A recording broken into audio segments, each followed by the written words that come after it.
What's up, my know-it-alls? Well, it's that time again. It's Tuesday, which means it's Trek Talk Tuesday, but I'm not here alone. After as much as everybody kind of loved having her around for the I'm back. Star Wars side, I said, no. I'm not going to just have you over there for that. You coming over here to do some Star Trek with me. So I figured Trek Talk Tuesdays we have here in the blue that she has chosen for the sciences. And we're getting her rank pins and we're getting her comm badge stuff soon, so no worries there. But overall, yeah, man, I'm excited. We got a fun episode to talk about. It was Memento Mori was the episode. So that's going to be episode, I want to say 5, but I literally could be wrong. I know, it's been crazy. Maybe it's episode 4. Might be episode 4. I'm sorry, this is episode 5. This is Trek Talk Tuesdays episode 5. Either way, let's go ahead and get into it, and then we're going to have a nice little conversation, go through some of the Know It All Nation comment section, and yeah, man, I'm looking forward to it. Here we go, Trek Talk Tuesdays.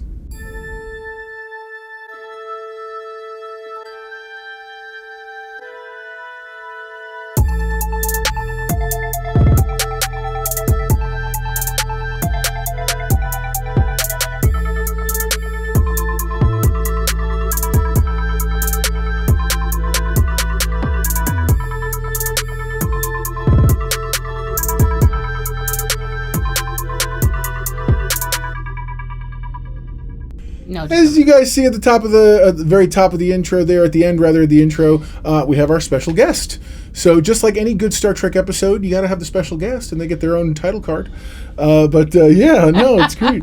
We watch actually. Well, so I'm the only one who gets up for these at 3 a.m. Right. But you do watch them every day. Followed by, I forgot. I have my monitor on, and monitor is the most distracting thing in the world, so I'm going to turn that off. Thank you. Okay, now it's gone.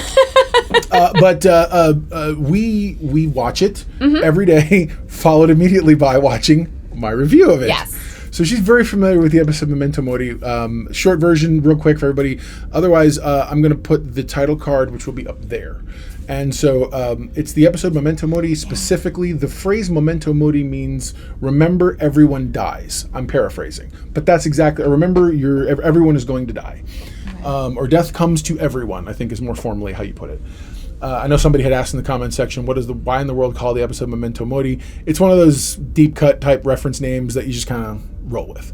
So, this was a fun episode. I wanted to go. I kind of exhausted a lot of what I was going to talk about with regard to number 1 and that whole story. Right. But I'm down for shifting over. And I'm sorry, and La'an. But I don't want you to not have an opportunity to mention anything about that. So we'll talk a little more of that. But specifically, I'm going to be shifting more toward the Uhura and Hammer story. Yes. Which I didn't cover a whole lot. Okay, we can talk about that. So overall, though, let's jump you in. What? Nothing. Go ahead. What did you think of the episode? I liked it. It's funny, you want to talk about... You guys have to forgive me. I'm not really good with names on there, so... No, you're fine. I like the way La'an... I'm really starting to like her character. Yeah. I really didn't like her in the beginning. She's a little too tough for my taste, but I do like her. I like how I like the confidence that they've put in her. I agree. Yeah. I absolutely agree. No, and I think that So the question of whether or not her biological stuff, and it hasn't even really come up. And by that I mean the whole she is she's not. Well, they haven't really said that. I was about to say that she comes from that stock, but she really doesn't.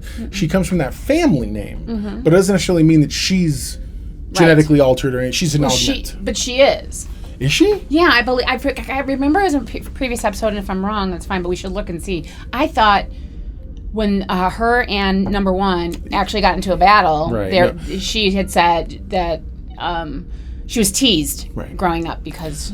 So I think they used the teasing more as an epithet than a real thing. By that I mean because her name was Noonien-Singh, they were like, oh, well, you're related to this person, therefore we're going to call you this thing, this horrible name. Okay, I thought she showed something. It could be. I could be wrong. Could be. But I'll go back and look and see. No problem. And so I wanted to sort of go a little bit deeper. What did you... So, okay. In the episode, we deal with this entire scenario where this is what they call a submarine, episode. Okay. There's been several of them, and there's a couple of examples that they give of previous episodes in Star Trek that have done something similar, which essentially is your ship versus my ship, but we can't see each other, or there's something interfering, and you have to kind of, I say submarine because you're kind of having to ping, you figure out where you are, or each other are. Sure. You have Spock coming up with that really brilliant way of using the navigation array as a type of proximity sensor, which I think was inspired. So it was one of those things where then you start the episode when it comes to Uhura's point of view. She's with Hemmer, and you find out she's a cadet who's hopping around. Right. So there's a lot of people who have issue online with the idea that, well, how come Uhura, why is she uncertain, and what's this? And there's even people who are upset that she has a trauma in her background. And people don't realize that as writers, we struggle to come up with reasons for people to be what they are. Who they are, sure. And so for me, I didn't bump into, it just seems like there's a lot of trauma, is what I'm hearing. So you have Uhura facing her trauma, and La'an facing her trauma, and you have number one who can't tell anything about her, who she really is, and Spock's dealing with the stuff of his sister. Right. So all these pieces, you have Pike who's facing his own potential death. Inevitable. So Sorry. what? No, go ahead. So what? Was there anything that really stood out for you episode-wise in the episode? That really kind of made you go, oh man, that's awesome? No. Okay. I mean, I love the episode, don't get me wrong. But I feel like it was good. It was a good episode. I really liked it. Like I said, I like where they're going with La'an. But nothing like truly stood out. Like, oh my gosh, that's so awesome. I didn't get that. Sure. No, that's fair. But like I said, I did like the episode. So they had, and I know I said I was going to talk about Uhura, but something I had glazed over at the time. They had a moment where La'an was being very candid, very brusque. Oh, it's right. Yes. They're in the middle of a meeting. Her emotions were taking over. And literally, she's like, I think it was like Ortega or someone saying something, and she's like, "Oh yeah, no, it's bad if we do this and that." Yeah. And even Pike's like, "But we're gonna do our best to make sure." He sounds she couldn't she wanted to say how bad it was, but there was no pep talk in there whatsoever. We got this. No, it was like, if you don't do it this way, we're gonna die. I mean, there was no middle ground on. It's like, do this or die. Absolutely. And I actually liked her brusqueness. I think it made Pike's personality stand out more. Okay. I feel like he had. I think it's silly to think that every personality in the future is going to be, we're all going to agree and everything's going to be great and all shucks and this and that. But you've got these characters who have their own thoughts, personalities, ideas, politics even. It's even politics, yeah. And I feel like the concept that we're never going to bump heads is silly. And I think that he knew full well the trauma, what she's gone through, and understood one day he may have to face and deal with that issue with her. Right. Right. And so this was really that moment. What did you think of her abrupt, because once he told her, she was like, okay, I'll make changes. And then ultimately she did start encouraging everybody more. Yes. Yeah. Like I said, I like the way her character is moving through, because I kind of feel like Pike put her in her place. Like, hey, everything's horrible. And then she just said, you know what, we're going to do it then. And then she, yes. Right.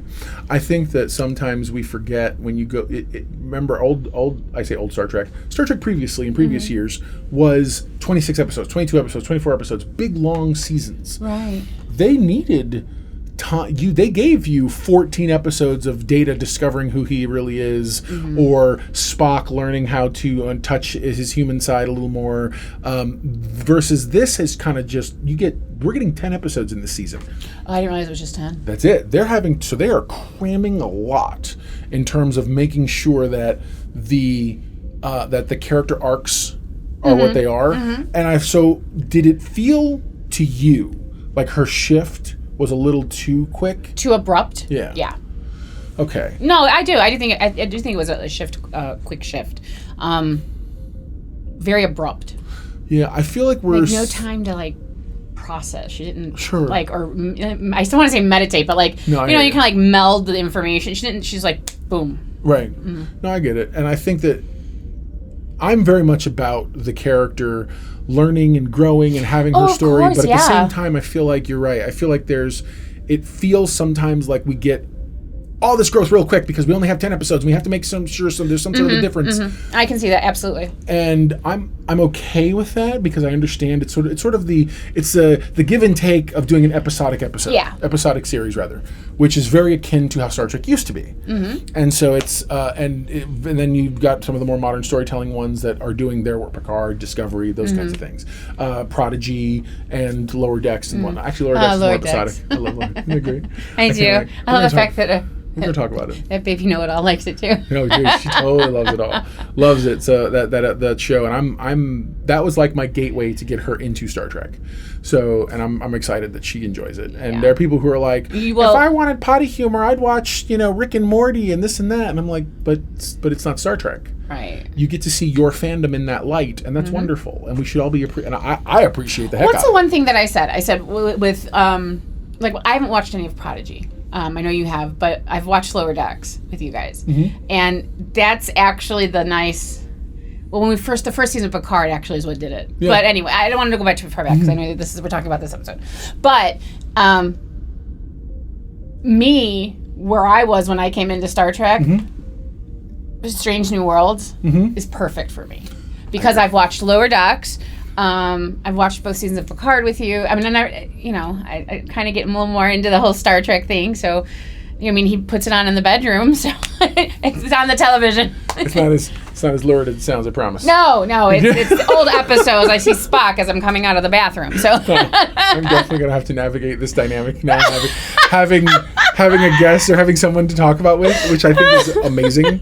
But yeah, anyways, but so it was easy for me to see that. Not easy, but they're up change in her. Yes. I like it. I like it a lot. I think it's one of those things that we're what you're seeing more of is a lot of the growth of characters, just a little concentrated. And I think when you know that, you can kind of delve and go into a little easier or whatever else. Yeah. Let me actually bring up some of the comments because I want us to actually start doing a little more comment talk, if you will. I love it. Oh my gosh.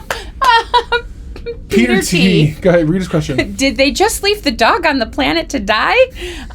Right?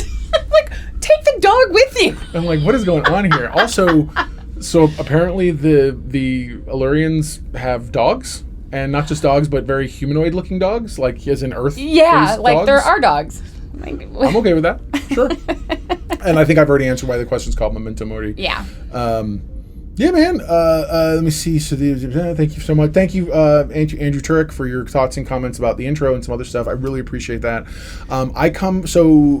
He mentions just the production value of the introduction and some stuff. You can look at the comments section of the previous episode, Memento Mori, if you want to read more specifically.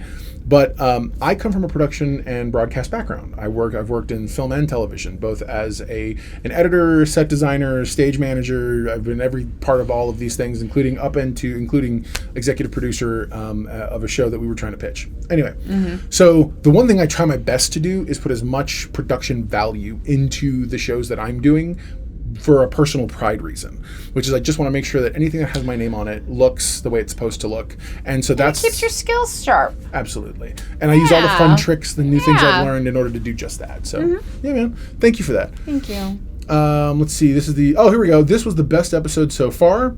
Very well done. Gives me vibes of the original series, DS9 and TNG. Hope it stays like this. That was Andrew Montemayor. Andy Montemayor. Yeah, man, I agree. I'm like, please give me. This has been wonderful. By the way, this does not replace for me my enjoyment of Picard, Discovery, any other ones. I want still those shows. When Picard season 3 comes out, I can't wait. When do we get that? I think they're talking about. I think it's definitely next year, I believe. Okay, all right. Yeah, I'll have to look a little closer. I know that they finished. I saw the tweet a couple months back when Jerry Ryan said she had wrapped on season 3 of Picard. That doesn't necessarily mean they were done filming fully. No, but she was done. Right. So when a person says they have wrapped filming, that they mean them personally, unless it's the director or someone who says the whole production has wrapped, in which case then the whole thing is over. But yeah, man, that's awesome. Let's see. Omer Alam says, this series has been on point and fun to watch. I did want to point out a couple things that stood out to me.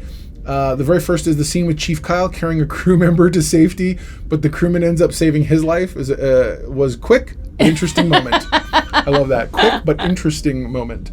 I wonder if in the next episode we'll get more backstory on this character, on how he is coping with those events.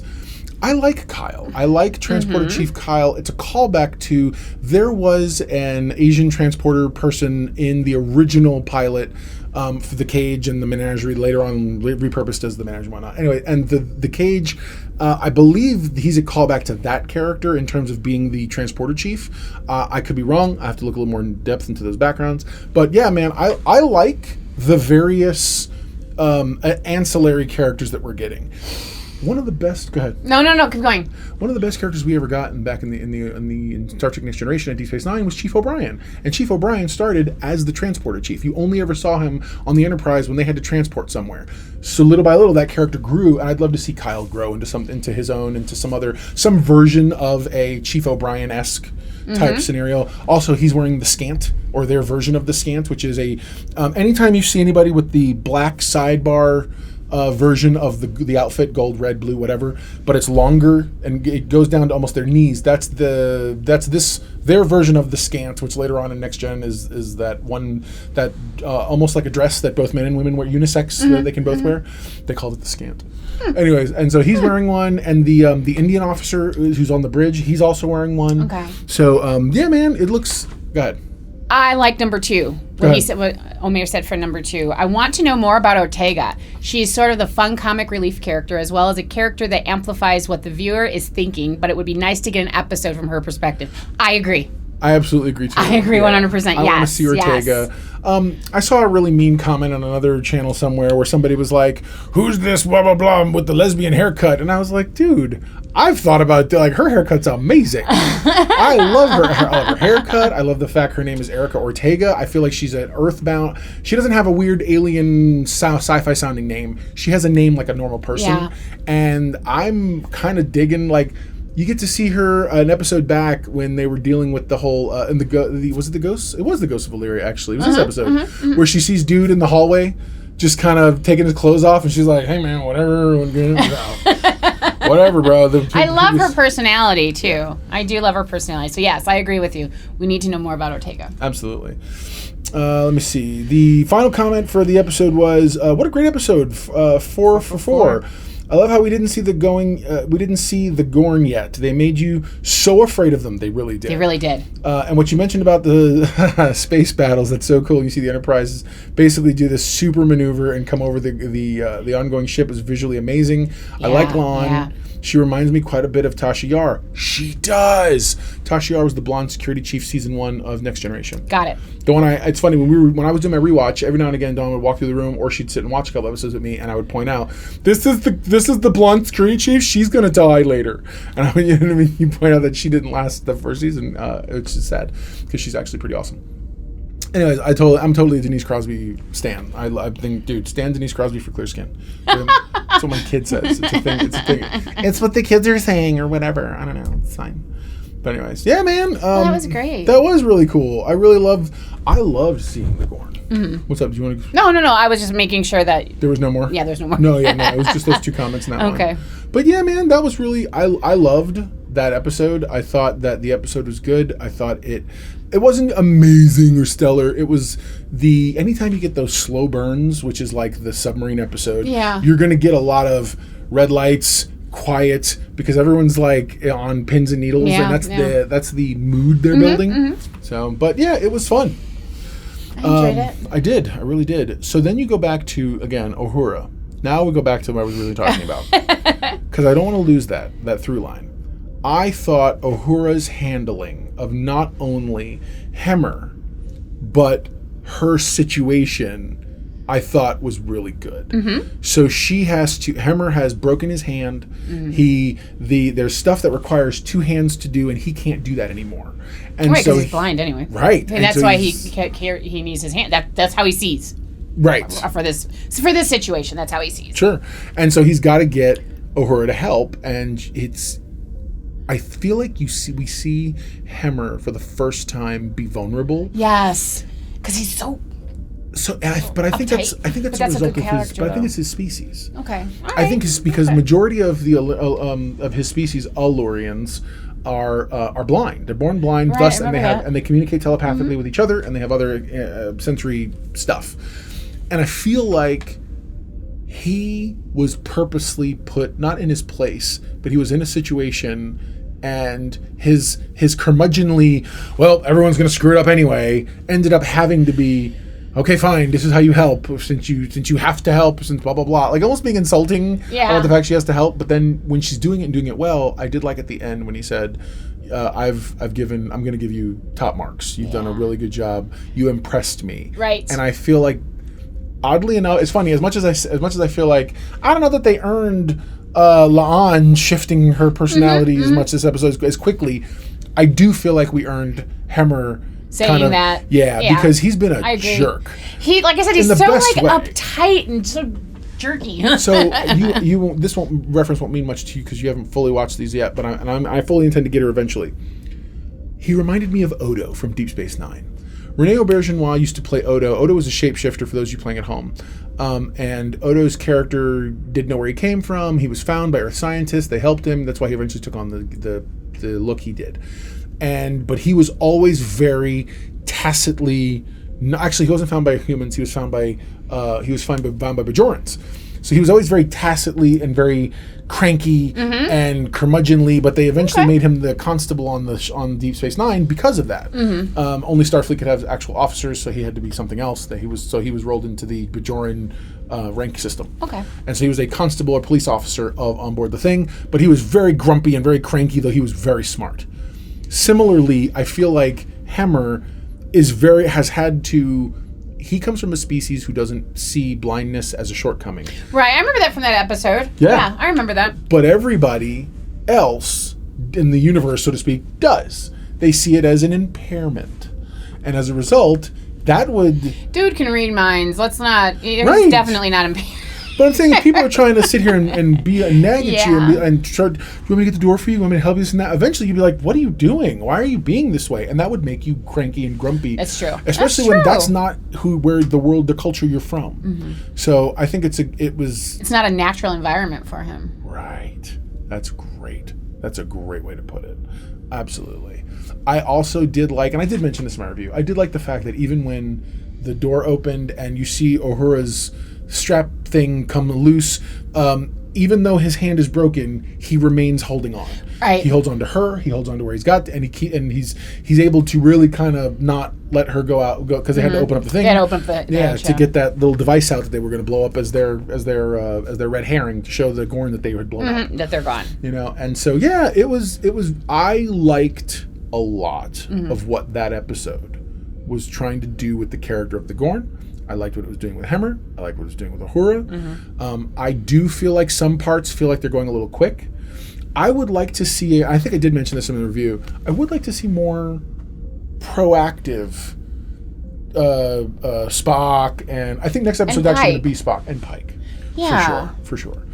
So, yeah, man. I don't know if do you want to watch the trailer for next week and kind of talk a little bit about where we think it's going? Sure, let's do it. Okay, so we're going to go ahead and watch this right now. I'm going to put the trailer up here, and we're going to watch it together, and then we're going to talk it through, okay? Sure. This is we're shifting over and talking about the next episode of Star Trek Strange New Worlds. Security breach at airlock 4. Don't shoot. What the? Crew. You have a relationship opportunity. A Vulcan soul sharing. We can truly understand each other. This is coming dangerously close to Hi-Jinks. Who doesn't love Hi-Jinks? That really stinks. There's a lot You going don't on. like Hi-Jinks. Get out of town. You're not in a town. Well, the first thing I noticed too, we're going to go back. We're going to go frame by frame on this thing, okay? Because I really want to kind of, I want to kind of dissect this. I'm kind of like, there's a lot going on in that preview. What? It's the next episode. It's right. Oh my word! I love it. I do kind of. I can't wait to watch it though. I love the fact they don't tell you much what the titles are until the time it's actual. Yeah, thing. It just shows itself as a teaser. Yeah, a teaser trailer promo. So so the episode starts with. It looks like, or the trailer rather. Let me see. There's a breach.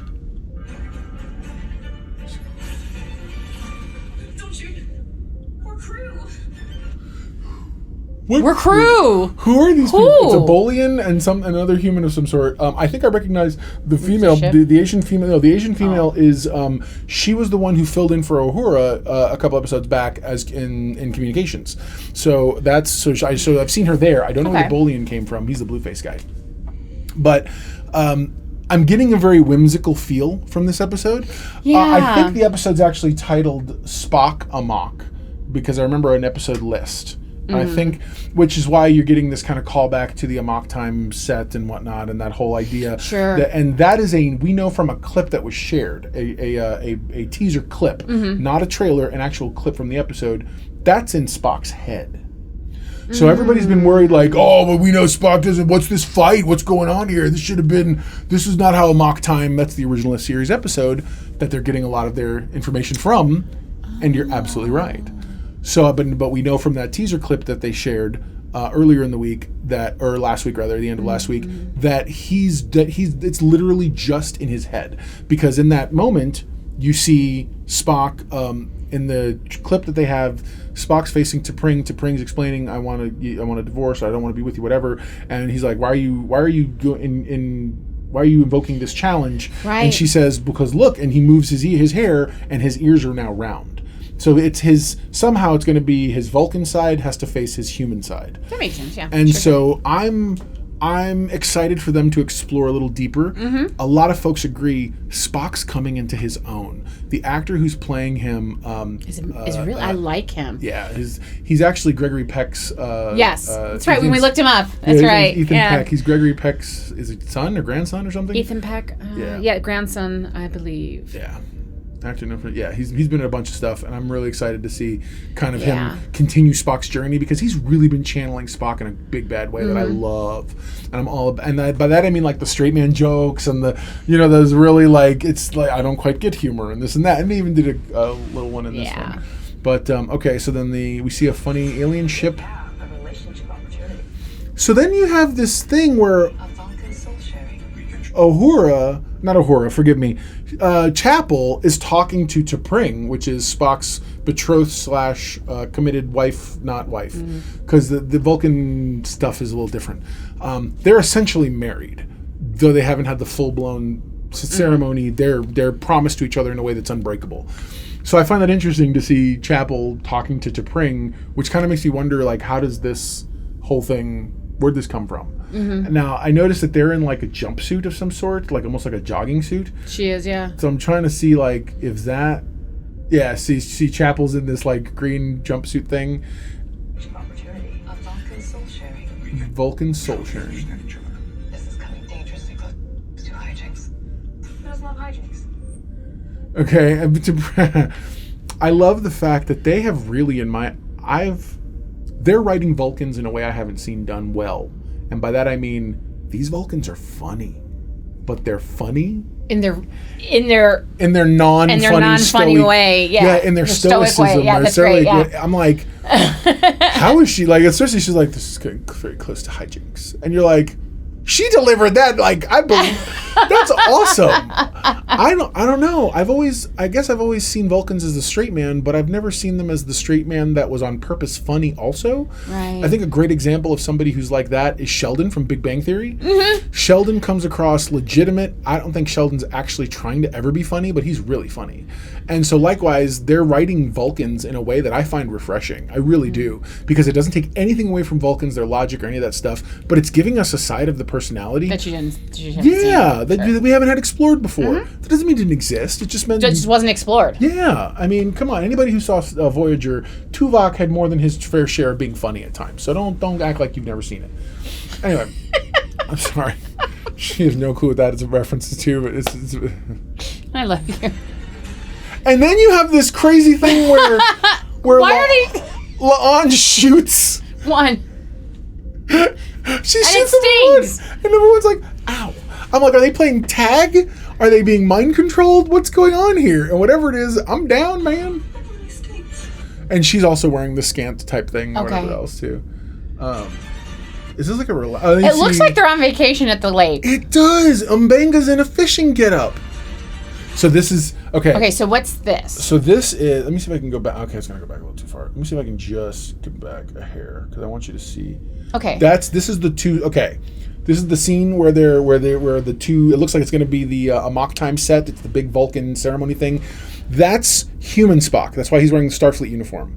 This is Vulcan Spock, and he's got the normal bowl cut hairdo, and he's wearing a Vulcan ceremonial getup. He's got to fight himself. Right. So I believe this is an internal thing. They mentioned a Vulcan.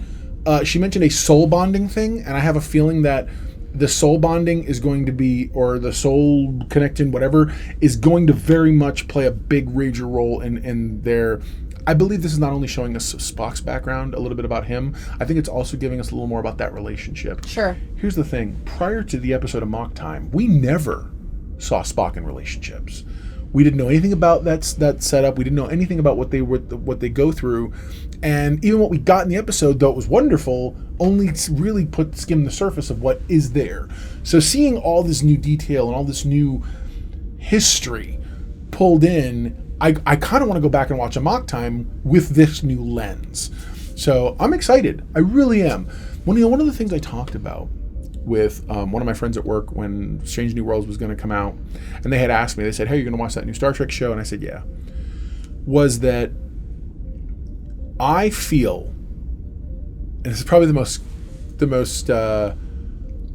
most controversial statement I'll make, I think they're leading us to a Backdoor series, a Backdoor reboot of the original series. I don't know that that's a bad thing, and I don't know that it's a good thing. And I don't know that they're going to go this specifically what I'm talking about. But I do believe we will see at some point. I think I've said this actually in my reviews before. I don't know that we're going to full on see a Kirk captained Enterprise, right? As in like with the whole crew and Sulu and everybody. But I do think we're going to get. I believe fully at some point. It may not be this season. We're not getting Kirk introduced to us until next season. Kirk being the actual James T. Kirk. I believe he's going to be captain of another ship, and I believe that similar to when Pike had to take over the Discovery, I believe that Pike's going to have to do something, and it may very well have dovetail into something having to do with. We make it a two-parter. That's true. Where he's got to go do yeah. something, and very similar to in the Next Generation, Jellicoe coming in for a couple episodes. We're going to get Kirk in command of the Enterprise for a few episodes, whether they're just 2 episodes, part 1 and part 2 kind of thing.